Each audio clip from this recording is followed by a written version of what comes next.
بسم اللہ الرحمن الرحیم۔ جھاڑ پھونک کی شرعی حیثیت۔ اسلام میں جھاڑنے کی کیا حقیقت ہے؟ ہمارے ایک کزن کے نواسے کو پیلیا ہو گیا تو وہ بجائے علاج کرنے کے جھاڑ پھونک کر رہے ہیں، اس بارے میں رہنمائی فرمائیں۔ شہاب اظہار امریکہ سے۔ دیکھیں، کسی بھی بیماری میں رقیہ یہ جائز ہے، جھاڑ پھونک، مطلب یہ کہ سورہ فاتحہ پڑھ کے مریض پہ دم کر دیں، یا وہ حدیث میں جو دعائیں آئی ہیں، اسأل اللہ بسم اللہ ارقیک ان یشفیک من کل اذی یؤذیک، اس طرح کی دعائیں ہیں، تو کوئی بھی دعا پڑھ کے جو قرآن و سنت سے ثابت ہو، وہ اس میں کوئی حرج نہیں ہے اس پہ پھونک لگانے میں میت پہ۔ لیکن یہ جو پیلیا آج کل جھڑوایا جا رہا ہے نا، وہ گلے میں پتے ڈال دیتے ہیں اور پھر پتہ نہیں کیا کر رہے ہوتے ہیں، عجیب عجیب سے ٹوٹکے کر رہے ہوتے ہیں، اور میں نے تو یہاں تک دیکھا ہے وہ کان سے پیلیا نکال رہے ہیں اور وہ پیلا رنگ نکل رہا ہے۔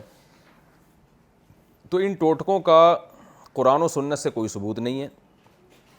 البتہ یہ کہا جا سکتا ہے کہ بھئی علاج کے لیے تو قرآن و سنت سے ثبوت نہیں چاہیے نا، علاج تو تجربے سے بھی ہوتا ہے، تجربہ بھی ایک دلیل ہوتا ہے۔ تو یہ جو ٹوٹکے کرتے ہیں نا، کچھ گلے میں جوتوں کا ہار بھی پہناتے ہیں پیلیا کے مریض کو، کچھ پتے ڈال دیتے ہیں اور اس طرح کے عجیب وہ لے کے پتہ نہیں کیا کیا کر رہے ہوتے ہیں، کہہ رہے ہیں جھاڑ رہے ہیں ہم۔ تو ٹھیک ہے، قرآن و سنت سے ثبوت کی ضرورت نہیں ہے اس علاج کے لیے، لیکن مشاہدہ اور تجربہ یہ بھی ایک دلیل ہوتی ہے۔ مگر میرا مشاہدہ، میرا تجربہ یہ ہے کہ یہ جو جھاڑ پھونک کرنے والے ہوتے ہیں، ان کے پاس سوائے نفسیاتی طور پہ مریض کو مطمئن کرنے کے اور کچھ بھی نہیں ہوتا، اور اس میں ہندوستان پاکستان میں بے انتہا غلو ہے، پیلیے کے مریض کو پتہ نہیں کیا کیا جھڑوایا جا رہا ہوتا ہے۔ تو یہ سب چیزیں اللہ پہ اعتماد اور توکل ختم کرتی ہیں۔ رقیہ جو مسنون ہے اسی پر اکتفا کرنا چاہیے، آیت الکرسی پڑھ لی، سورہ فاتحہ پڑھ کے دم کر دیا، بس، باقی پراپر علاج کرائیں۔ یہ جو پتے گلے میں ڈالنا، جوتے ڈالنا اور پتہ نہیں اور بھی ٹوٹکے کر رہے ہوتے ہیں، کاغذ کی کپی بنا کے کان کے قریب رکھتے ہیں، پھر اس کو ہلاتے ہیں تو کہہ رہے ہیں پیلا رنگ نکل رہا ہے، سوائے نفسیاتی کھیل کے اس کی کوئی حیثیت نہیں ہے۔ اور یہاں تک بھی غلو ہوتا ہے کہ لوگ کہتے ہیں پیلیا اس کے بغیر اترتا ہی نہیں ہے۔ انگریزوں کو بھی یرقان ہوتا ہے، پیلیا ہوتا ہے، وہ کیسے ٹھیک ہو جاتا ہے؟ عربوں کو بھی پیلیا ہوتا ہے، وہ کیسے ٹھیک ہو جاتا ہے؟ تو یہ خامخواہ کی ایک بات ہے، جب آدمی اپنے ذہن میں ایک چیز کو پہلے سے بٹھا لیتا ہے نا، تو اسے پھر ہر چیز اسی طرح سے نظر آتی ہے۔ تو اس کی نہ کوئی شرعی دلیل ہے، نہ کوئی تجربے سے دلیل ہے۔ لوگ کہتے ہیں ہم نے پیلیا کے بہت سے مریضوں کو جھاڑا ہے، ان کو ٹھیک کر دیا ہے۔ او بھائی، آپ نہیں جھاڑتے تو بھی انہوں نے ٹھیک ہو جانا تھا، وہ دوا کر رہے ہیں، علاج کر رہے ہیں، اور ایسے بہت سے مریضوں کو ہم دکھا سکتے ہیں جن کو جھاڑا گیا اور مر گئے وہ بیچارے۔ تو یہ کچھ بھی نہ، ان چیزوں سے انسان کا اللہ پہ اعتماد اور توکل ختم ہوتا ہے، توہمات کی دنیا میں پڑتا ہے۔ جس چیز کی دلیل نہ قرآن و سنت سے ہو، نہ کوئی حکیم اور ڈاکٹر اس کے بارے میں کوئی رپورٹ پیش کر رہے ہوں، تو ایسی چیزوں سے علاج کرنے میں وہم کے دروازے کھلتے ہیں۔ کل کوئی اور آ کے کچھ اور شروع کر دے گا، پتہ نہیں کیا کیا ٹوٹکے ہو رہے ہیں۔ تو ہمارے ایک دوست ہیں، میں نے یہ بیان میں بھی واقعہ بتایا، ان کے بچوں کو پیلیا ہو گیا تو انہوں نے کہا میں نہیں یہ جھڑواؤں گا، میں سیدھے علاج کروں گا، باقی دم کروں گا ان کے اوپر جو رقیہ شریعت میں ہے۔ تو لوگوں نے کہا نہیں، پیلیا تو اس کے بغیر ٹھیک ہی نہیں ہوتا۔ اس نے کہا بھائی انگریزوں کا کیسے ٹھیک ہو جاتا ہے، عربوں کا کیسے ٹھیک ہو جاتا ہے؟ انہوں نے نہیں کیا، اور وہ بچے آج ابھی یہ میرے سامنے بیٹھے ہوئے ہیں، ایک ادھر بیٹھا ہوا ہے، ایک ادھر بیٹھا ہوا ہے، ماشاء اللہ بڑے ہو گئے، دونوں بھانجے ہیں میرے۔ تو حالانکہ بہت رشتہ داروں نے تانے دیے تھے۔ تو یہ چیزوں سے اپنے آپ کو توہم کی دنیا سے، وہم پرستی کی دنیا سے نکالیں، ان میں کچھ بھی نہیں رکھا ہوا، یہ ڈنڈیوں سے جھاڑ رہے ہوتے ہیں اور پتہ نہیں کیا کیا، یہ سب نظر کے ایک وہ اگلے کو نفسیاتی طور پہ مطمئن کرنے کے ایک طریقے ہیں۔ لوگ کہتے ہیں چلو سامنے والا ذہنی طور پر مطمئن ہو رہا ہے تو مفتی طارق مسعود صاحب کو کیا تکلیف ہو رہی ہے اس سے؟ بھائی مطمئن تو ہو رہا ہے وہ ذہنی طور پر، لیکن وہمی بھی بن رہا ہے۔ یہ ساری توہمات یہیں سے شروع ہوتے ہیں، جب آپ کے پاس کوئی مضبوط دلیل نہیں ہوتی اور آپ صرف ایک امکان کے درجے میں چیزوں کو لیتے ہیں، پھر آپ ذہن میں بنا لیتے ہیں کہ یہ اسی سے ہوا ہوگا۔ اس کی مثال ایسے ہے، جیسے دیکھو میرے اللہ کا شکر ہے، ماشاءاللہ اللہ نے مجھے بہت اولاد دی ہے، میں نے کبھی کسی بچے کی نظر نہیں اتاری۔ سارے بڑے بڑے ہو گئے، کچھ بڑے ہیں، کچھ درمیانے، کچھ چھوٹے ہیں۔ جو حالات سب کے ساتھ آتے ہیں ہمارے ساتھ بھی آتے ہیں، بچے بیمار ہوتے ہیں، ڈاکٹر کے پاس جاتے ہیں، ٹھیک ہو جاتے ہیں، الحمدللہ، اللہ سب کو صحت دے۔ زیادہ سے زیادہ کبھی آیت الکرسی پڑھ کے ان پہ دم کر دیا اگر کوئی بیمار ہے۔ یہ جھاڑنا اور تعویذ، ان چکروں میں اللہ کا شکر ہے ہم شروع سے ہی نہیں لگے۔ تو اب ہوتا کیا ہے کہ لوگ جو ہے نا بچوں کے بارے میں بڑے حساس ہوتے ہیں۔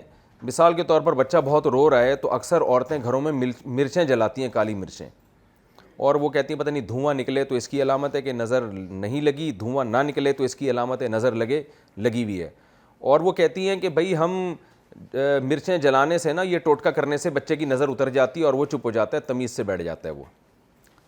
تو وہ مجھ پر اعتراض کرتے ہیں ایسے لوگ کہ دیکھو ہم نے مرچیں جلائیں، ٹوٹکا کیا اور بچے کی نظر اتر گئی.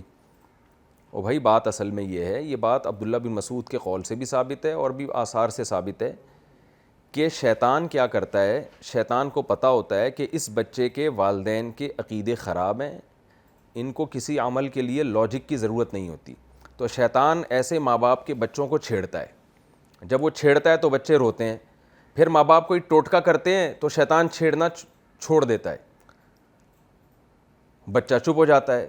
تو ماں باپ سمجھتے ہیں کہ یہ مرچیں جلانے سے ہو رہا ہے یہ، حالانکہ اگر آپ مرچیں جلانا چھوڑ دو اور بولا روتا ہے تو رونے دو، ہم علاج کریں گے اور جو سنت رقیہ ہے وہ کریں گے بس، تو شیطان جو ہے نا وہ بچے کو چھیڑنا ہی چھوڑ دے گا، بچہ ویسے ہی ٹھیک ہو جائے گا انشاءاللہ.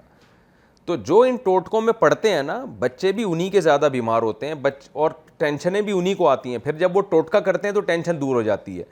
وجہ کیا ہے؟ وہ کام شیطان کر رہا ہوتا ہے آپ کا عقیدہ خراب کرنے کے لیے. اس کی میں ایک مثال دیتا ہوں. ایک جگہ ہمارا جانا ہوا قبرستان میں کسی گاؤں میں، تو کسی بزرگ کی قبر تھی، تو وہاں ہمیں لوگوں نے بتایا کہ جو اس بزرگ کی قبر پہ لیٹتا ہے، بزرگ اندر سے لات مارتے ہیں اور وہ قبرستان کی دیوار سے جا کے لگتا ہے. اور ہم نے دیکھا جو بھی لیٹ رہا ہے وہ بھائی ایسی لات پڑتی اس کو، وہ جا کے دیوار سے لگتا.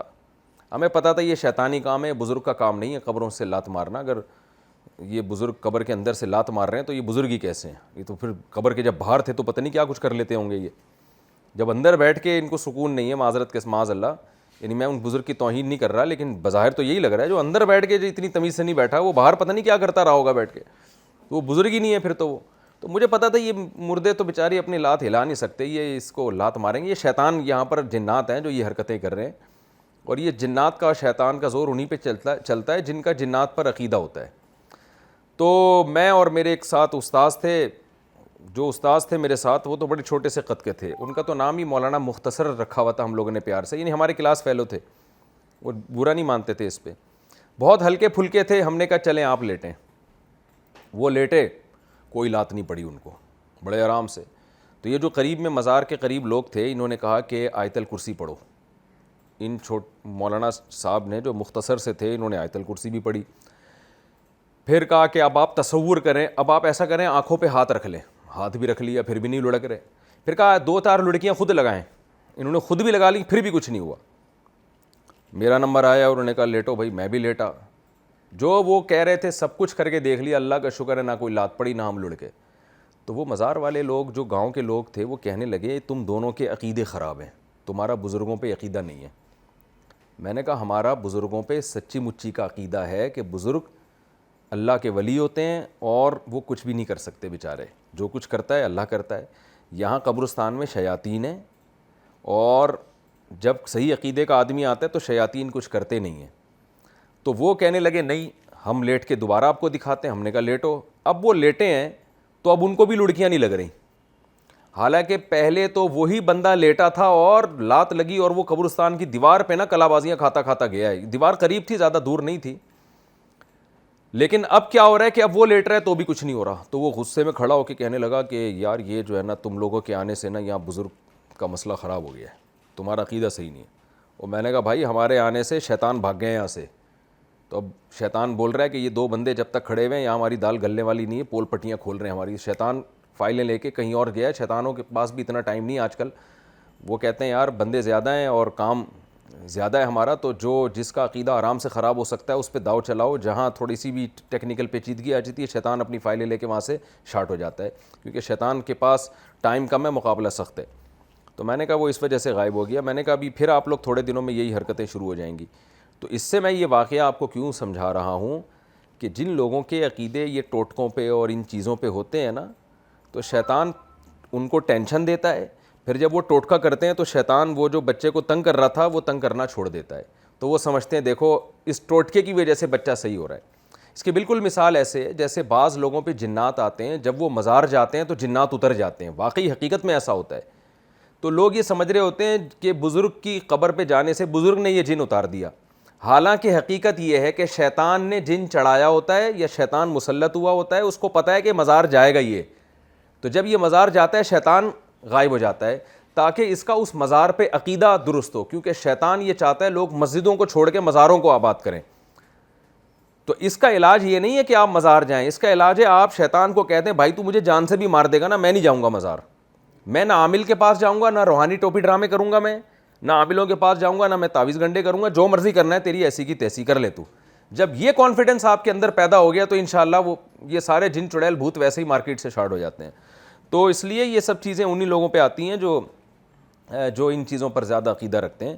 تو بس رقیہ شرعی کرنا چاہیے، سورہ فلق سورہ ناس رات کو پڑھیں، ہاتھوں پہ دم کر کے پورے ہاتھ کو جسم پہ پھیر لیں، یہ طریقہ سنت ہے۔ باقی اللہ پہ اعتماد کریں اور پراپر طریقے سے علاج کریں۔ یہ چیزیں مجھے سمجھ میں نہیں آتی ہیں جو ہے جس طرح، اور میں نے دیکھا ہے جو ان چیزوں میں پڑھے ہیں وہ بیچارے زندگی انہی میں لگی رہتی ہے۔